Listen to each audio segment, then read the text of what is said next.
Okay, so we're going to look at this particular question. There's also a question on refraction. So this question is actually from the year 2007, paper 2, question 6. Okay, take note of it. So let's read the question. Figure 2 shows a ray of light PQRS as it enters and leaves a semicircular glass block. So this is the ray PQRS, so it goes in and then it comes out like that. So the speed of light in air is the same as the speed of light in vacuum, alright, which is 3 times 10 to the power 8 meter per second, and the refractive index of glass is 1.5. So the first question is, explain why there's no change in the direction of the ray as it enters the block at Q. So the question is asking, if the ray goes from here to here, why is it that there is no bending of light? Okay, so this is the question. So do take note that this is actually a semicircle, alright. So in order to answer this question, you must first understand the significance of this particular line.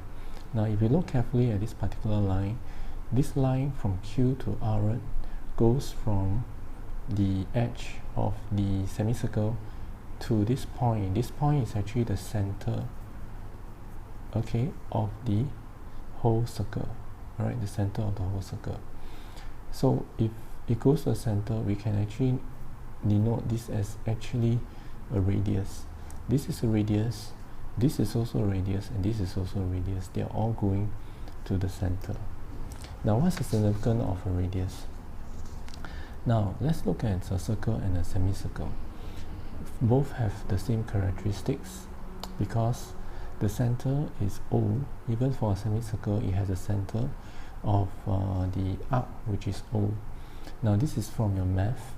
So if you draw a line from O to A, straight away, or from O to B, straight away we know that this is your radius. Okay, but not only that, we also know that there is this rule that says that the radius is perpendicular to the tangent. Okay, and this rule is called the radius perpendicular to tangent geometric rule. So what is the significance of this? The significance of this is that the tangent is actually the representation of the surface at the point where the light ray incident the surface. So to the light ray is actually a line, a straight line, because the light ray only enters this point, so it thinks that this is actually a flat surface. Okay, so if this is the flat surface that is entering and this is perpendicular, alright, the ray is perpendicular, obviously this radius is also the normal. So in other words, the radius of a circle where a light ray travels towards is actually also the normal. Okay, so what is the significance of this? The significance of this is that if you travel along the radius, you are actually traveling along the normal. Okay, so when you travel along normal, there is no bending because the angle of incidence is 0. So the answer to this question is very simple. The light ray is traveling along the normal and the angle of incidence is 0. So the ray does not bend. It's simple as that, because we know that when the light ray travels along the normal, let's say from glass to air or air to glass, it doesn't matter. If the ray travels in this direction, okay, you will also come out in this direction without bending. Okay, so that is one of the important facts of refraction. Okay, so let's move on to the next question. So the next question asks us to calculate the speed of light, alright, from between Q and R. So between Q and R, it is actually the so let me just show you where is Q and R again. Q and R is actually this within the medium, right?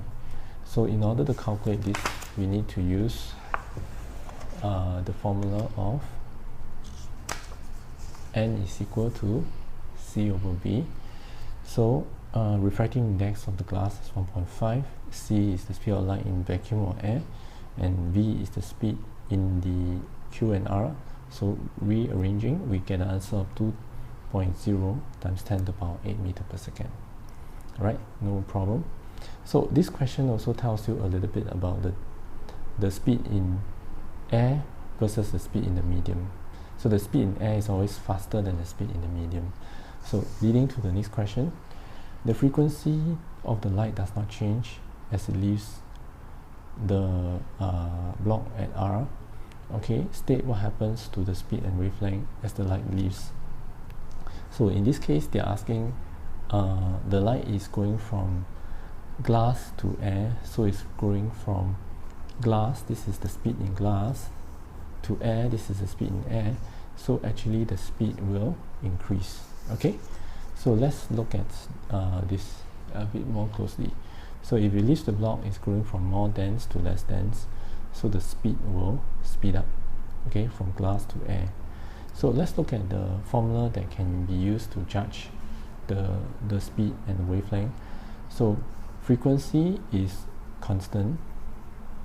So if frequency is constant, and we know from this knowledge that the speed will increase, in order for the equation to balance, the wavelength has to increase also. So that means the speed increases, the wavelength also increases as the frequency is constant. Okay, so that's the answer. Okay, so another ray passes along TR. Okay, so we must draw the ray as it leaves the block at R, and another ray passes along UR, and we need to draw we need to explain what happens to this ray at R. Okay, so let's look at the diagram again.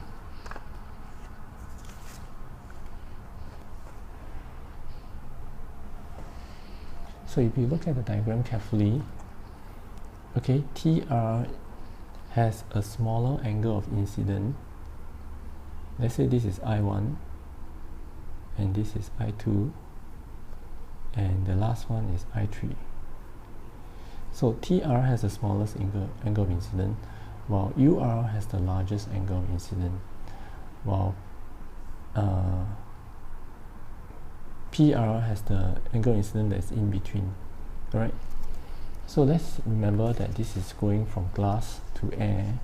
Glass to air is from more dense to less dense. So from more dense to less dense, there is this critical angle judgment.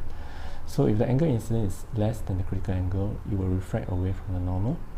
If the angle incident is equal to the critical angle, it will refract at 90 degrees. And if the angle incident is larger than critical angle, it will cause total internal reflection.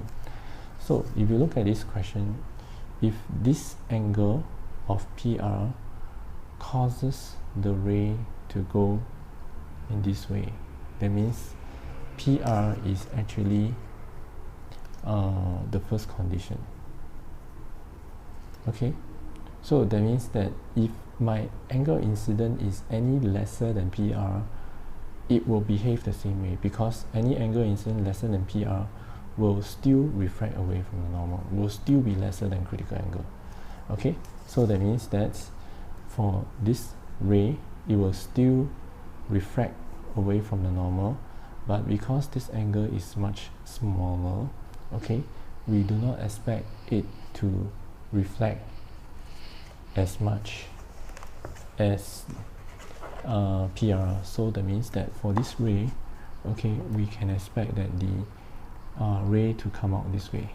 Okay, but we need to know that this I1 and this R1 must still be bigger than I1. Okay, so that is the answer for the first part. Now for the second part, you will realize UR is a lot bigger than QR. So if it's a lot bigger than QR, it could be that it is equal to C, or it could be greater than C. But I beg to differ that it will be equal to C, because equal to C is a very, very small possibility. So I will say that the angle is so big that it will have exceeded the critical angle. So total internal reflection happens. So that means that for the third question, okay, for UR, the ray will actually go like that. Okay, so for the UR, the answer, if you need to write on the answer sheet, alright, you can see total internal reflection close. Okay, so that's the answer.